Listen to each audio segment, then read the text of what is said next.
ابراہیمہ ایک چھوٹا سا لڑکا تھا جو ایک چھوٹے سے گاؤں میں رہتا تھا۔ وہ ہمیشہ سے تھوڑا مختلف تھا۔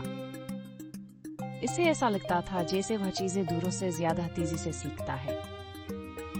ایک دن جب وہ جنگل میں کھیل رہا تھا، اس نے محسوس کیا کہ اس کے ہاتھوں سے روشنی نکل رہی ہے۔ یہ دیکھ کر وہ حیران رہ گیا۔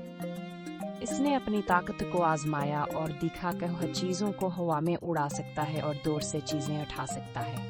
جب گاؤں میں ایک بڑا طوفان آیا تو وہ سب لوگ پریشان ہو گئے۔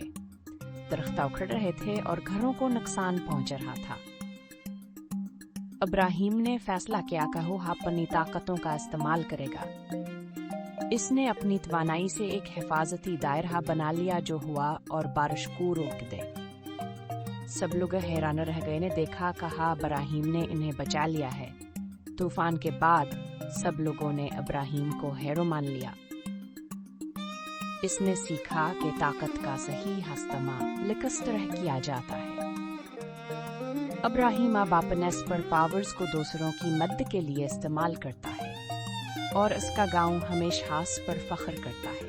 ابراہیم نے سیکھا کہ اصل طاقت دوسروں کی مدد کرنے میں ہے اور وہ ہمیشہ اپنے سپر پاورز کو اچھے کاموں کے لیے استعمال کرے گا۔